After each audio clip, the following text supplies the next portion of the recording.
L-eks Prim Ministru u President Emeritu ta' Malta, Edifene Kadami, għala 89 sena. Posta kienu dawk li f'dawn il-jiem waslu lill-eks kap tal-Partit Nazzjonalista l-awguri tagħhom u omor twil fil-waqt li rringrazzjaw tara kollu li għamel magħhom u l-pajjiżna. Net News tkellem Edifene Kadami fejn hu stess irringrazzja lil kull wieħed u waħda li f'dan il-jum tant speċjali ħasbu fih. Grazzi tal-awguri. It-tlieta fil-għodu mdawwar bil-qraba u l-ħbieb Edifene Kadami fl-imkien ma' wlidu laqgħu lil diversi persuni fid-dar tiegħu f'Birkirkara sabiex jagħtu l-awguri tagħhom lill-eks Prim Ministru. Fost oħrajn għamel iżjara tiegħu wkoll il-kap tal-Partit Nazzjonalista Bernard Grech akkumpanjat mill-Viċi Kap tal-Partit Nazzjonalista Alex Perici Kalaxxone u s-Segretarju Ġenerali tal-Partit Nazzjonalista Michael Piccinino.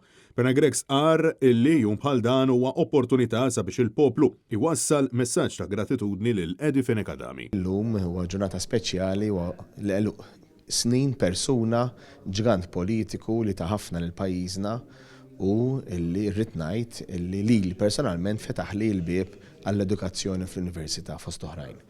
U għalhekk naħseb illi l-poplu Malti u għawċi kollu ġenerazzjonijiet sħaħ huma midjunin lejn Edifene Kadami għal dak li nexxilu jikseb, għal dak li nexxilu jagħmel u għal dak li nexxilu jagħti lill-poplu Malti u għawċi kollu u għal ħafna ġenerazzjonijiet. Edifene Kadami twilet fis-7 ta' frar tal-1934 f'Birkirkara u kien miżżewweġ lil Mary u kellhom 5 tfal. Fl-1977 huwa kien elett kap tal-Partit Nazzjonalista wara r-riżenja ta' George Borch Olivier u mexxa u rebbaħ lil partit fl-elezzjoni ġenerali tal-1981. Madankollu l-Gvern Laburista tal-Perit Mintoff baqa' imexxi kontra r-rieda tal-maġġoranza tal-poplu. Matul il-karriera politika tiegħu Edifene Kadami spiċċa fil-mira ta' attakki koroħ fosthom dakinhar ta' tnejn l-iswed meta daru spiċċat attakkata u imkissra fil-waqt li ommu, martu u wliedu spiċċaw imsawta. Iżda għal dan kollu Edifene Kadami dejjem irreaġixxa bir-rikonċiljazzjoni sakemm f'Mejju tal-1987 kien elett għall-ewwel darba bħala Prim Ministru ra li pajjiżna irġa' jikseb lura id-demokrazija u l-libertà li tant kienu neqsin.